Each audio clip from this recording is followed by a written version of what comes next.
जो कह रहे हैं आप कह रहे हैं कि गोबर से अनाज निकाल के जो गाय खा चुकी है वो अनाज निकाल के आप उस गोबर में से उस गोबर अनाज की रोटी बनाइए, उसको पीसिए, उसको ग्रहण कीजिए। ये आपको लगता है कि ये लेकिन मेडिकल साइंस के दौर अच्छा साइंस लेकिन मेडिकल साइंस के दौर में अच्छा अनाज से बच्चा जब पैदा बिल्ली होने को का क्या कॉफी के दाने खिला के बिल्ली के पॉटी से कॉफी निकाल के उसको पीने में जब साइंस नहीं दहाड़ मार रहा है तो फिर गाय के गोबर से निकला हुआ जो गेहूं या जौ है उसकी रोटी बनाने में दिक्कत क्या है? नमस्कार, मेरा नाम निखिल ओखदे है और मैं सॉफ्टवेयर इंजीनियर हूँ।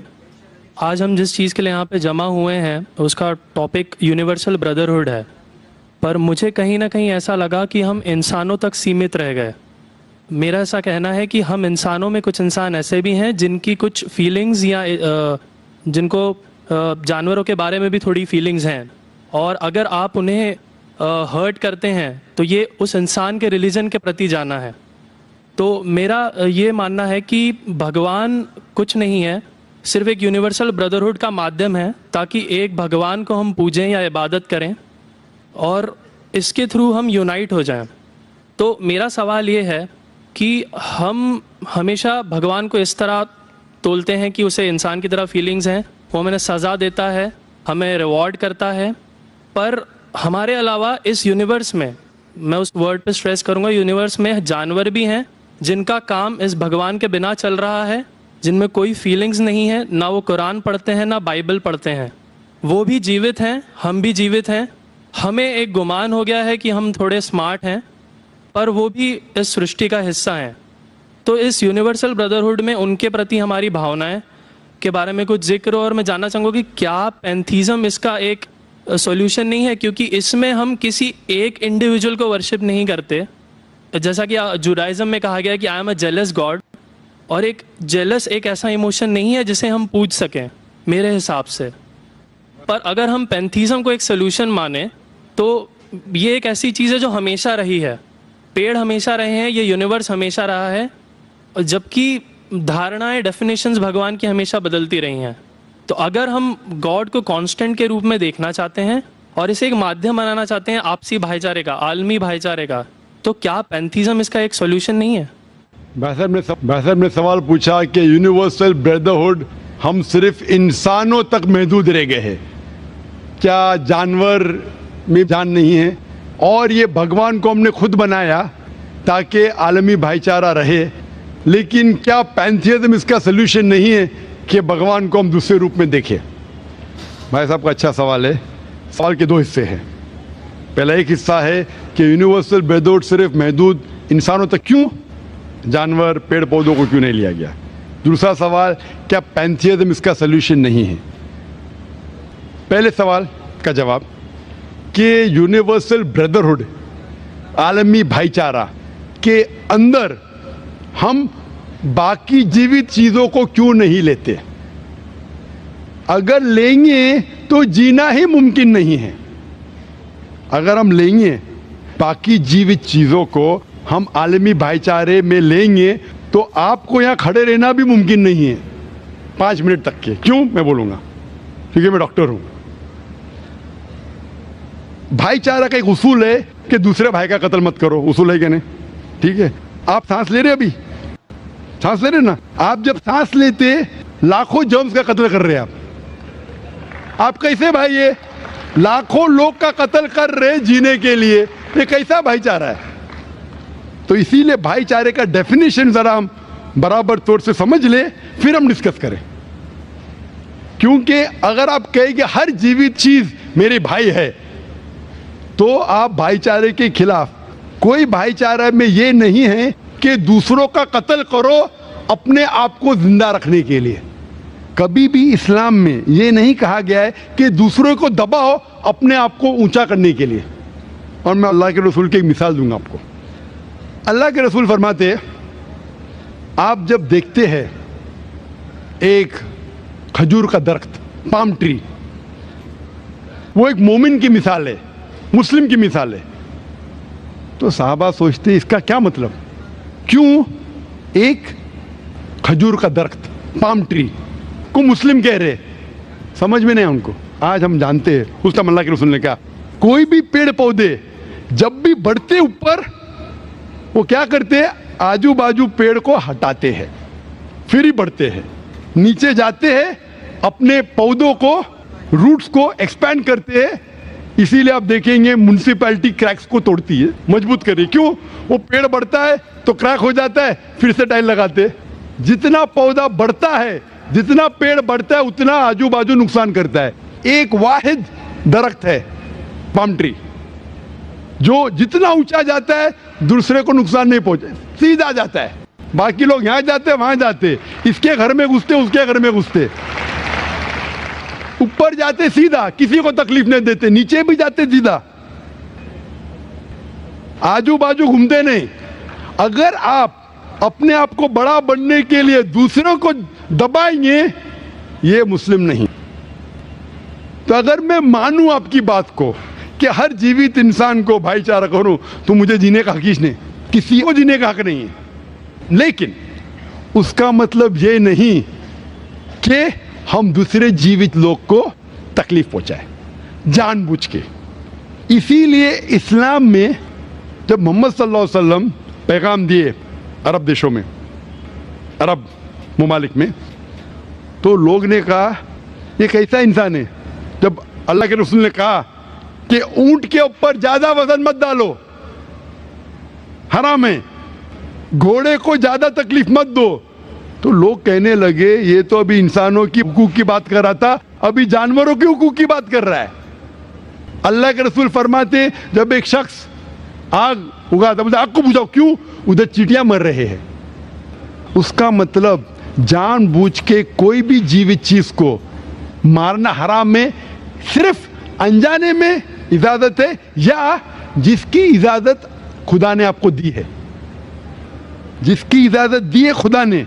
मिसाल के तौर पे मनुस्मृति में चैप्टर नंबर 5 श्लोका नंबर 31 में लिखा है कि खुदा ने कुछ जानवरों को बनाए खाने के लिए और किसको खुराक बनने के लिए, some to be eaten some to eat.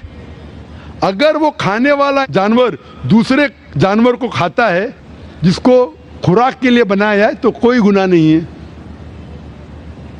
Manusmriti chapter number 5 श्लोक नंबर 30 में अगर आप उस जानवर का कत्ल करते जो खाने के लिए बनाया गया, तो आप गुनाह नहीं कर रहे।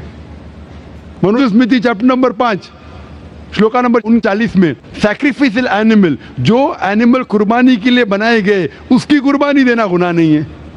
मैं क्यों हिंदू धर्म से कह रहा हूँ, मुस्लिम से भी कह सकता हूँ, बहुत से हवाले। उसका मतलब हमें किसी को तकलीफ नहीं देना चाहिए। लेकिन अगर अनजाने में चलते चलते चींटी मर गई तो आप बाहर चले नहीं सकेंगे, आप सांस लेंगे जर्म, तो अल्लाह ताला ने जर्म को पैदा किया है मरने के लिए आमतौर पे, तो आप गुनहगार नहीं। मालूम कुछ जैन लोग मास्क पहनते तो भी मरते, पानी को उबालते, उबालने से मार रहे, उबालने पानी पी के फायदा क्या? अंदर मारने के बदले बाहर मार रहे, क्या फायदा? ये मुमकिन ही नहीं है। लेकिन जानबूझ के कोई जानवर को, और एक मिसाल दूंगा, हमारे खतीब जुमा नमाज पढ़ाए थे कल, डॉक्टर उस्मान, उनने अपने खुतबे में मिसाल दी थी। क्या एक औरत थी जो बहुत बेहया थी, क्या कहेंगे, जो आम तौर पे लोगों की जीनत थी। मैं लफ्ज़ उर्दू ज़रा मेरी कमज़ोर है, मैं किसी को ठेस नहीं पहुंचाना चाहता, इंग्लिश में कहेंगे नॉट विथ गुड कैरेक्टर, बाजारी औरत। ज़रा मैं ऐसे लफ्ज़ नहीं इस्तेमाल करना चाहता किसी को छोड़ पहुंचे, तो बाजारी औरत थी जो बहुत गुनाह करती थी। लेकिन एक वक्त एक कुत्ते को पानी पिलाया तो अल्लाह के रसूल फरमाते सिर्फ वो एक अच्छे अमल के वजह से खुदा ने उसे जन्नत में डाला। बाजारी औरत गलत काम करती है, जिना करती है, एक अमल क्या की, एक कुत्ते को पानी दी, इंसान को नहीं कुत्ते को, और अल्लाह उसे जन्नत में डालता है। दूसरी तरफ एक अच्छी औरत, नेक औरत, लेकिन एक बिल्ली को बंद करती है, चेन करके रखती है, उसकी आज़ादी को कैद करती है, अल्लाह ताला उसको जहन्नम में डालता है, नरक में डालता है। इसे कहते हैं जानवरों के हुकूक। मतलब जानवरों के भी हुकूक इस्लाम में हैं। अल्लाह के रसूल फरमाते कि चिड़िया की जान भी मत लो बिना वजह, चिड़िया स्पैरो, अब पढ़ेंगे कुरान में और हदीस में कई इसके पर लेक्चर। तो इसलिए हम मानते हैं कि जीवित चीज का हमें एहतराम करना चाहिए, उसके रूल रेगुलेशन है।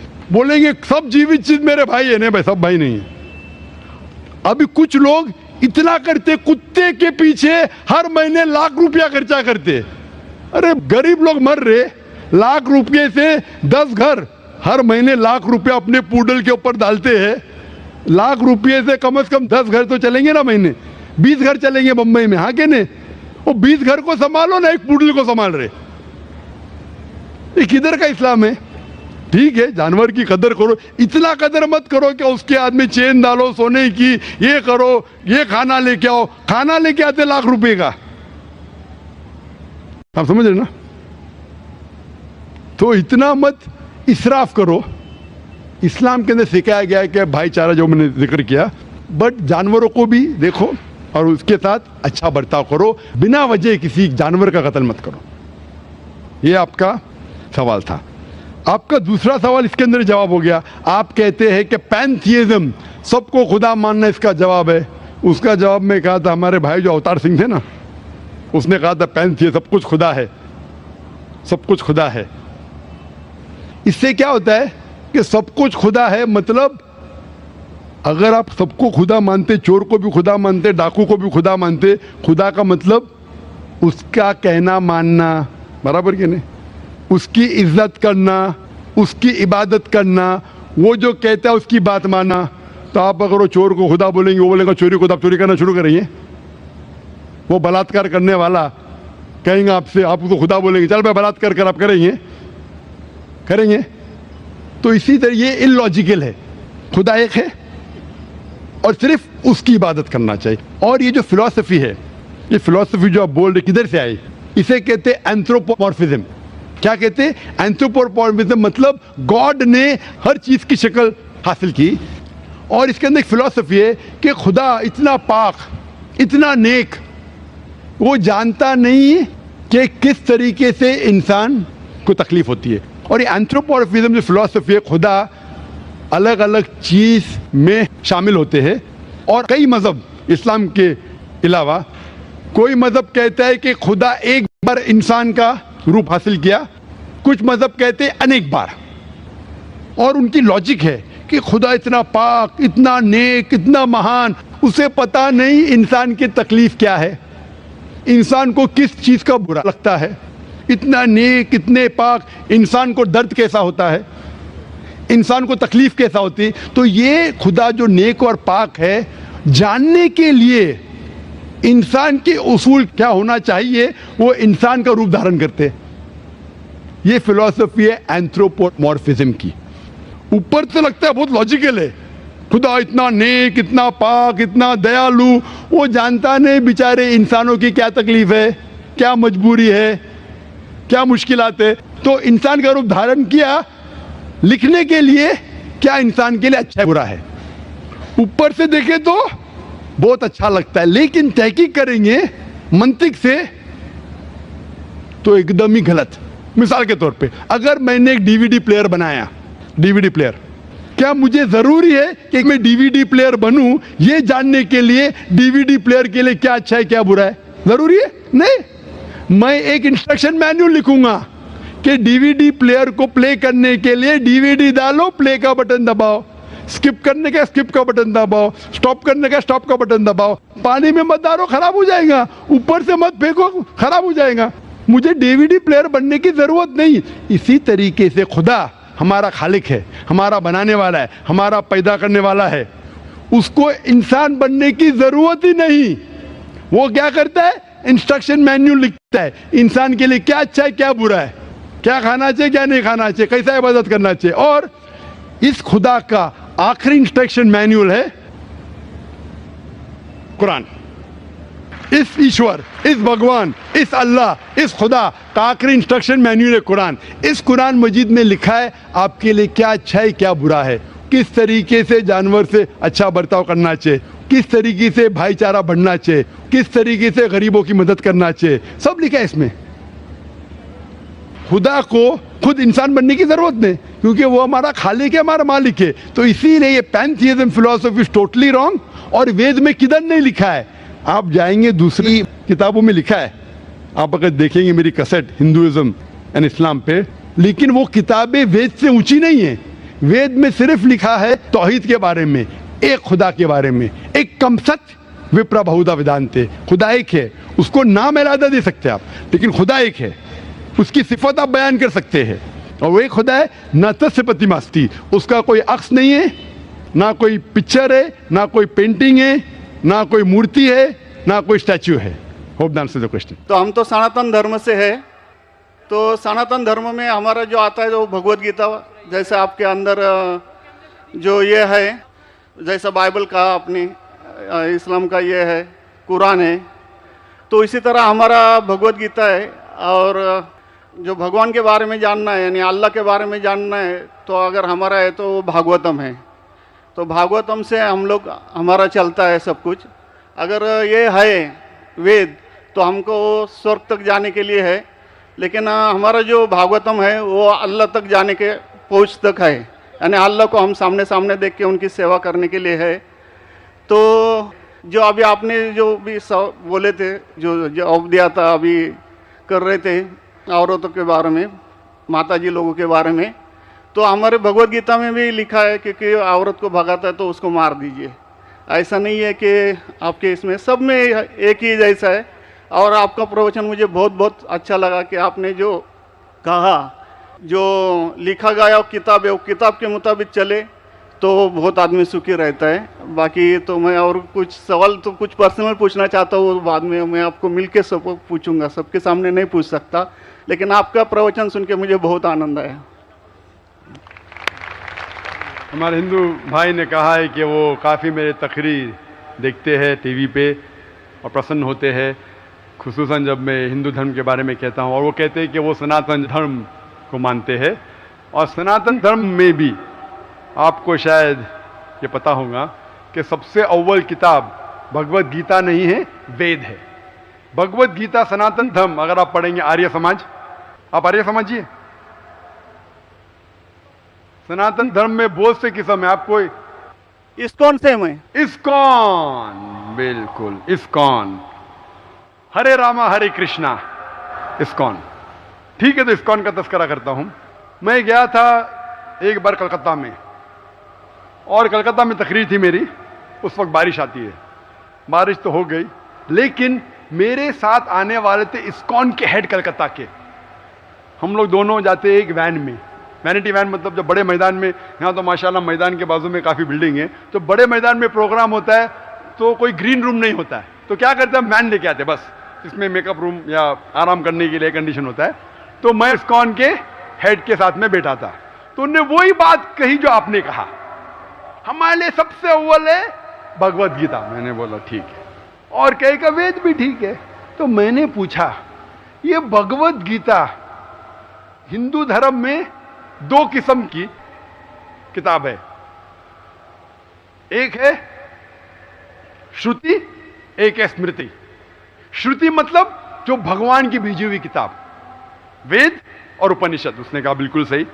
स्मृति किसे कहते, तो उसने कहने लगा स्मृति कहते वो जो आदमी की लिखी हुई किताब है, मिसाल के तौर पे मनुस्मृति। तो मैंने पूछा ये रामायण और महाभारत क्या है, तो उसने कहा यह है स्मृति। बेशक बिल्कुल सही जवाब था, मैं भी तालिब इल्म हूं।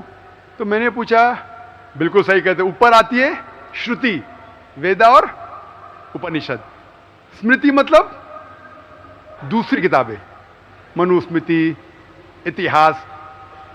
मैंने पूछा ये महाभारत क्या इतिहास है, तो मैंने उससे पूछा गुरुजी ये बात मेरे इल्म के हिसाब से भगवत गीता एक हिस्सा है महाभारत का, 18 चैप्टर का, सही है? अरे बिल्कुल सही है, आप बहुत इल्म रखते। मैंने बेशक। तो जब भगवत गीता महाभारत का हिस्सा है तो महाभारत स्मृति है क्या श्रुति है? चुप बैठ, स्मृति है बोला। तो स्मृति ऊपर क्या नीचे? तो बोले हाँ आपके पास इल्म है ना, इसलिए आप जानते हैं। हम लोग को कहते हैं भगवत गीता ऊंची है, लेकिन हम सही कहते हैं ये भगवत गीता वेद का निचोड़ है। निचोड़ है लेकिन वेद ऊपर है, खुदा की किताब है। भगवत गीता इंसान की लिखी है, किसके जरिए? स्कॉलर्स कहते हैं, आपके इस्कॉन के गुरु भी कहेंगे वो। लेकिन आप आम आदमी हैं, आप शायद ये पेचीदा चीज़ों को जानते नहीं। हम तालिब इल्म हैं, मैं स्कॉलर नहीं हूँ, तालिब इल्म हूँ तकाबिल मज़ाहिब का, इस्लाम एंड कंपैरेटिव रिलीजन का। तो बोले बेशक आप बिल्कुल सही कहते। तो मैं कहूँगा अगर वेद और भगवत गीता में टकराव है, किसकी बात मानेंगे?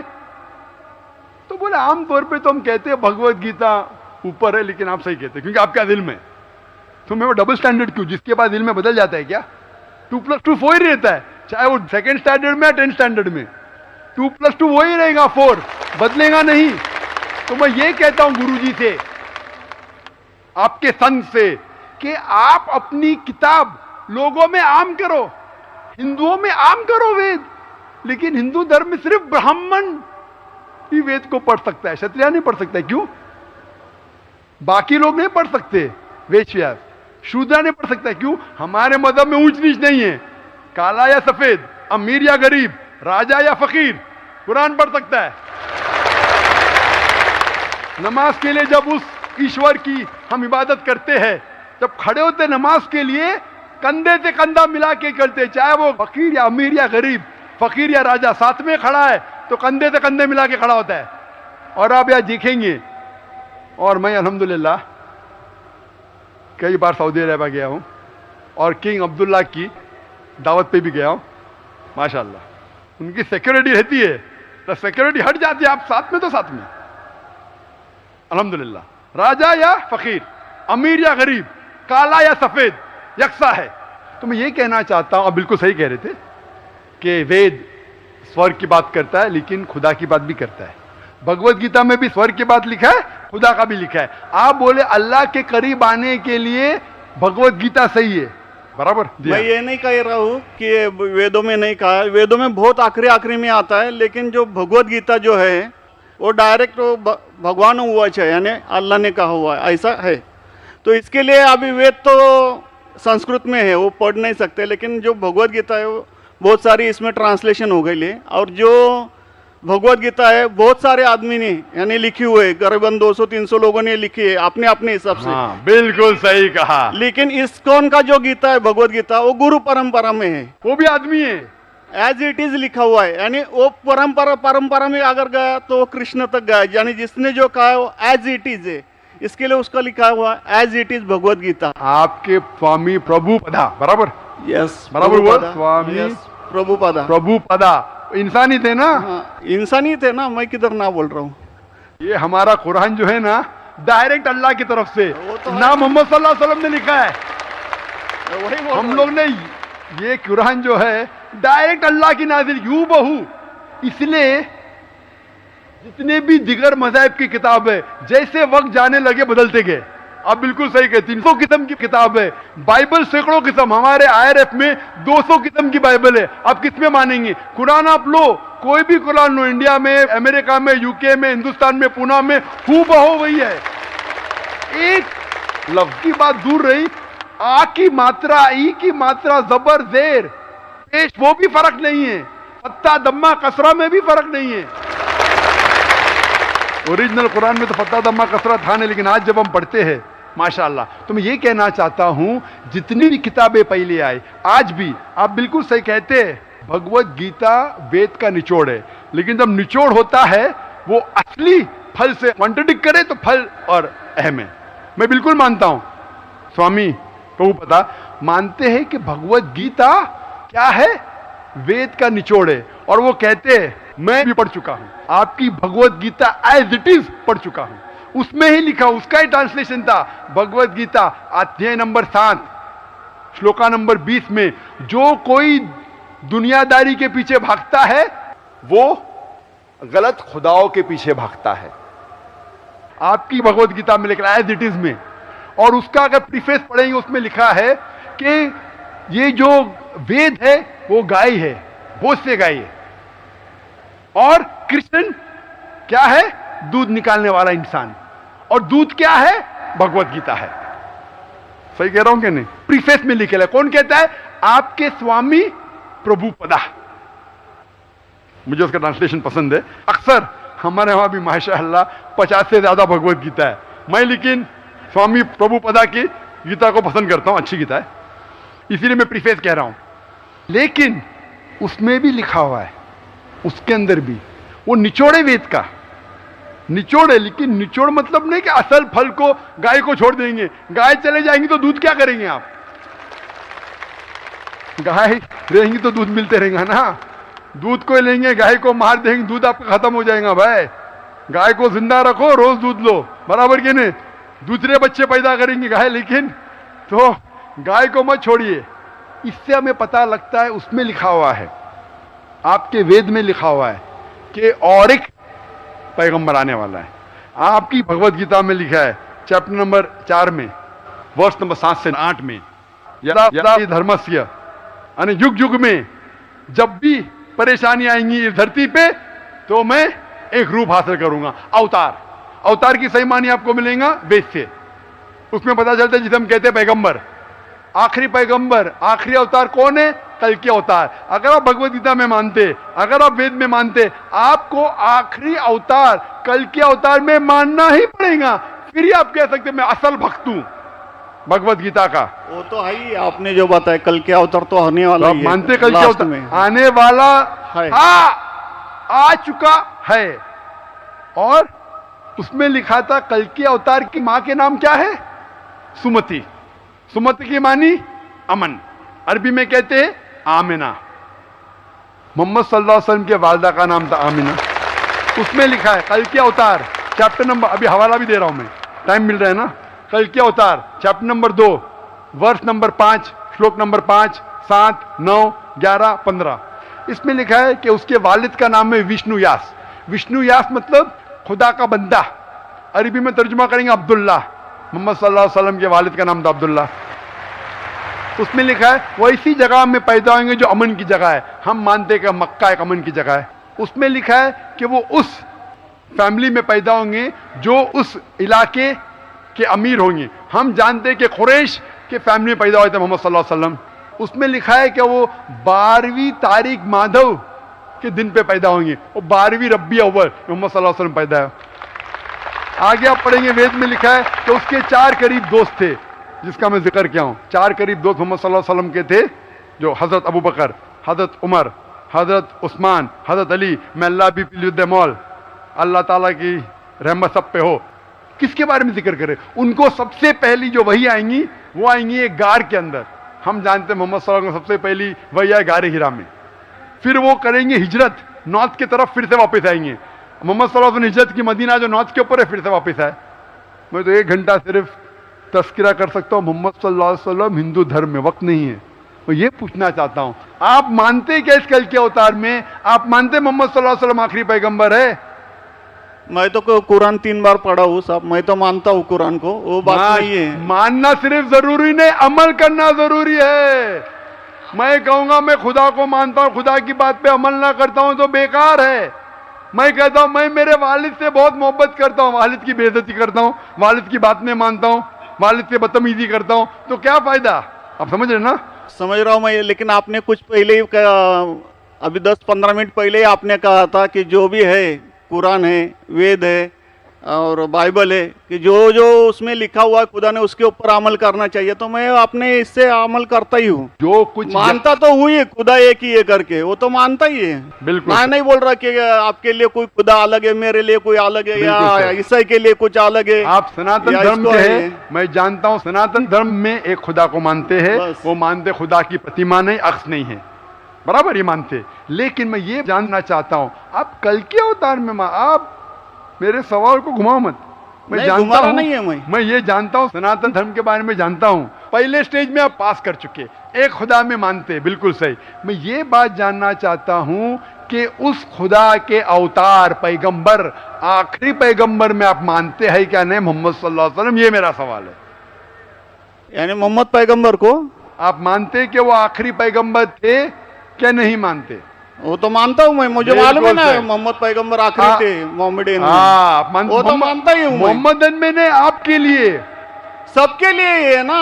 बिल्कुल सही। तो कोई धर्म, कोई एक मजहब का थोड़ी रहता है गुरु, तो सबके रहता है। वो एक मजहब का थोड़ी गुरु रहता है कि वो एक मजहब के लिए, वो सब मजहब के लिए गुरु रहता, तो मानता ही मैं उसको। बिल्कुल सही। लेकिन ये कहना कि सब मजहब यकसा है हूबहू, ये सही नहीं। यकसानियत है, इसीलिए मैंने कहा यकसानियत पे अमल करो। आप बोलेंगे मैं सब हिंदू चीज पे अमल करूंगा, कई हिंदू जाते बुत परस्ती करने के लिए, आप नहीं करते, अच्छी बात है अल्हम्दुलिल्लाह, इसीलिए मैं आपको कांग्रेचुलेट करता हूं।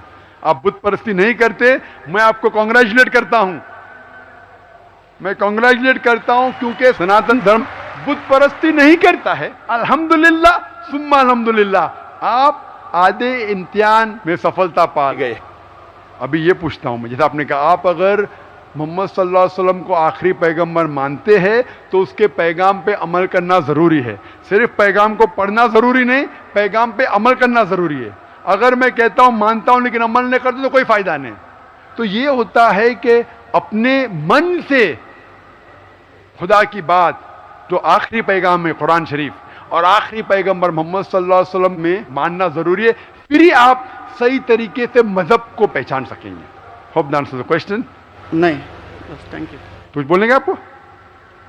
मुझे ये कहना चाहिए था, अभी आप बोल रहे थे अमल करना चाहिए, अमल करना चाहिए, तो मैं मोमिन बनने का पूरा कोशिश किया, क्योंकि मैं वो मोमिन का क्या रहता है वो 3-4 इसमें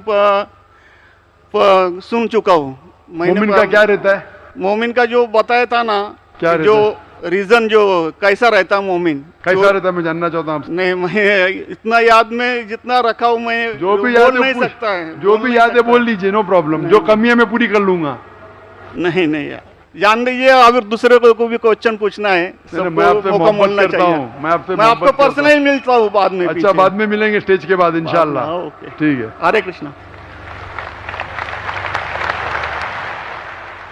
माइक नंबर 2 में अगर कोई गैर मुस्लिम भाई कतार में खड़े हों तो वो सवाल कर सकते हैं। मेरा नाम अभिजीत जावलकर है और मैं कंप्यूटर इंजीनियरिंग स्टूडेंट हूँ।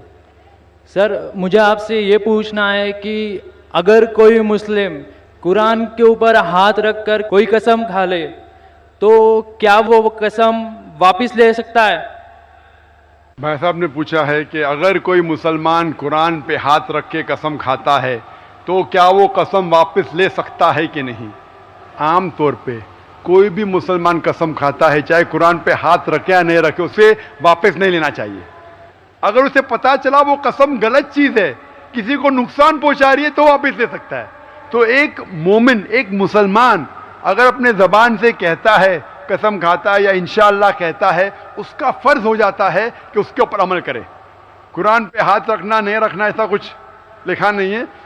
अगर उसे पता चलता है कि मैंने कुछ गलत चीज़ कह दिया हूं और किसी का नुकसान होगा या शरीयत के खिलाफ है, कुरान के खिलाफ है, अल्लाह के रसूल के पैगाम के खिलाफ है, फिर उस कसम को तोड़ सकता है।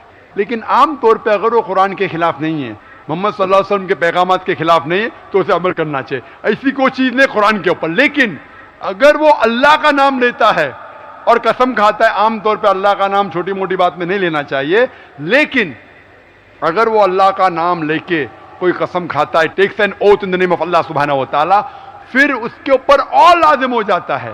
और अगर वो उस कसम को पूरी न कर सके, उसे कफारा देना पड़ता है, उसे जुर्माना देना पड़ता है।